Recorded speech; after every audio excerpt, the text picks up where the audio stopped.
ejecutivo capturado, un poder legislativo capturado, la administración de justicia sometida, el poder electoral sometido, las Fuerzas Armadas y policiales totalmente contaminadas. Hay un video donde se observa a toda la plana mayor de las Fuerzas Armadas, Fuerza Aérea, Marina de Guerra del Perú, Ejército y Policía, que fueron convocados a una asamblea más o menos de este tamaño y tenían que pasar todos por una mesa firmando un acta de subordinación a Vladimiro Montesinos. Ese probablemente fue el acto más humillante por el que tuvieron que pasar las Fuerzas Armadas del Perú, totalmente sometidas a esta organización criminal.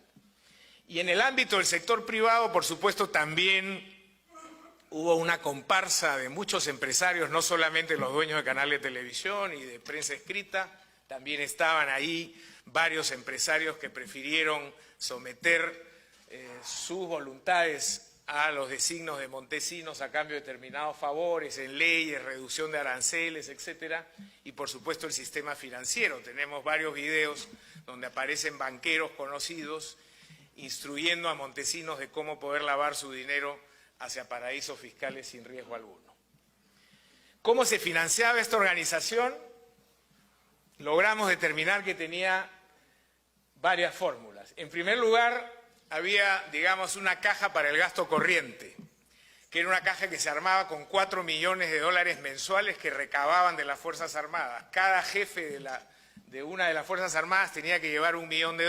Ejército, Marina, Aviación y Policía hacían los 4 millones de dólares mensuales que servían para pagar a los jueces, a los fiscales, a los dueños de los canales de televisión, etcétera. Y luego habían también una serie de negocios colaterales que ya no eran caja chica, sino que producían las grandes sumas de dinero. Sobrevaluaciones de obras de infraestructura, contratos entregados a determinados grupos económicos, sobornos por compra de infraestructura militar, armamento, bajo el manto de la seguridad nacional.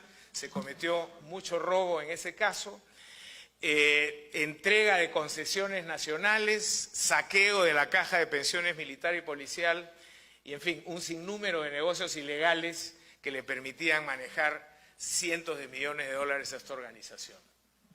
Estas son algunas de las cifras que dejamos a los 14 meses de haber iniciado las investigaciones. Teníamos procesadas a 1.500 personas, tanto del sector público como del sector privado, en aproximadamente 200 procesos penales. Se han logrado recuperar, esa cifra está un poco desactualizada, a la fecha son un poco más de 300 millones de dólares, 45 de Suiza, 35 de Estados Unidos, ahí vamos a ver ahora un mapita de eso, y el resultado fue la extradición y condena de Fujimori y también lo mismo con Montesinos y Hermosa Ríos. Este es un mapa de dónde salieron principalmente los fondos que estas personas lavaron una vez que saquearon al Estado. Las cifras más importantes estaban en Suiza, donde habían 115 millones de dólares en cuentas básicamente en Zúrich. En Estados Unidos 23 millones de dólares que luego subieron a 40, en México 2 millones de dólares, en Gran Caimán 70 y luego aparecieron algunos dólares en Liechtenstein. Algunos pasaron por Panamá y otros llegaron hasta Nueva York. Entonces hubo una dispersión en el lavado del dinero que fue materia de saqueo en el Estado peruano. Este es lo que yo llamo la galería de nuestros presos notables. Más o menos el 10% de los investigados terminaron en prisión, no es una cifra exagerada, nadie nos puede acusar de haber realizado una cacería de brujas o haber hecho esto por motivación política. Pero verán ustedes que los 3 jefes de la organización hoy están condenados a 25 años de prisión, es el máximo que el sistema peruano permite o permitía en ese momento, que son Fujimori, Montesinos y Hermosa, capturados y detenidos 4 ministros de Estado, el presidente del Congreso y varios congresistas, el presidente del Poder Judicial y jueces de todas las denominaciones, Suprema, Superior, Primera Instancia, el sistema electoral, el jefe de la Organización Nacional de Procesos Electorales, el presidente del Jurado Nacional de Elecciones y el presidente del Tribunal Electoral, todos se fueron a prisión. La fiscal de la Nación, que fue condenada a 10 años de prisión al demostrarse que también estaba en la planilla de Montesinos, y fiscales de distintas denominación, varios alcaldes, y probablemente la cifra más importante, más impactante, diría yo, es 14 generales de las Fuerzas Armadas y de la Policía Nacional fueron capturados en una noche y llevados a prisión por vínculos probados con esta organización criminal. En el sector privado, varios dueños de televisión y banqueros terminaron en prisión, no todos los que hubiéramos querido, pero en ese caso era más complejo porque podían pagar defensas mucho más sofisticadas que las de los otros procesados y complicaron mucho las investigaciones. Pero en todo caso, creo que esto da una imagen del impacto que esta red criminal tuvo en el Estado peruano. Una tercera innovación que nos permitió avanzar rápidamente en la investigación fue el desarrollo de nuevos instrumentos legales. El Código de Procedimientos Penales del Perú databa de 1941. Era un código obsoleto creado para el crimen tradicional, los homicidios, las estafas, el robo, pero no para el crimen organizado.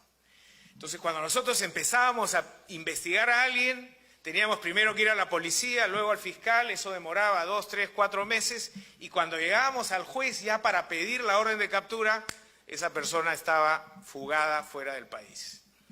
Entonces logramos pasar algunos proyectos de ley que rápidamente fueron adoptados por el Congreso. Los congresistas estaban desconcertados, aprovechamos de eso, debo decirlo ahora, porque si no probablemente nunca hubieran aprobado esto, pero nos dieron la posibilidad de tener una ley que permitía, en primer lugar, adoptar medidas cautelares extraordinarias, no tener que pasar por una investigación previa para solicitarle al juez una orden de captura o que alguien no pueda salir del país o allanar un domicilio y requisar documentos o embargar provisionalmente bienes. Si encontrábamos indicios, íbamos con esos indicios inmediatamente al fiscal, el fiscal evaluaba lo que tenía al frente y le pedía al juez que dicte una orden de ese tipo y el juez lo hacía, obviamente, bajo su control y por plazos determinados que no podían exceder los 15 días en los casos de las detenciones.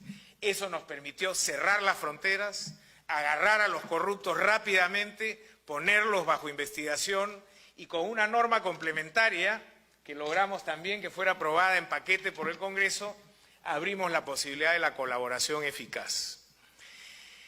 La experiencia desde la investigación de la mafia italiana y la de Chicago, etcétera, ha arrojado una verdad que hoy día no acepta, creo yo, contrastación. La mejor manera de penetrar en una organización criminal es a través de la delación. Hay que alentar la delación. Y entonces se han creado estos sistemas que se llaman sistemas premiales, por los cuales uno canjea con personas que están comprometidas con esa organización información a cambio de darles una sanción menor o en algunos casos incluso exonerarlos de responsabilidad. Hubo un cierto debate si esto era inmoral.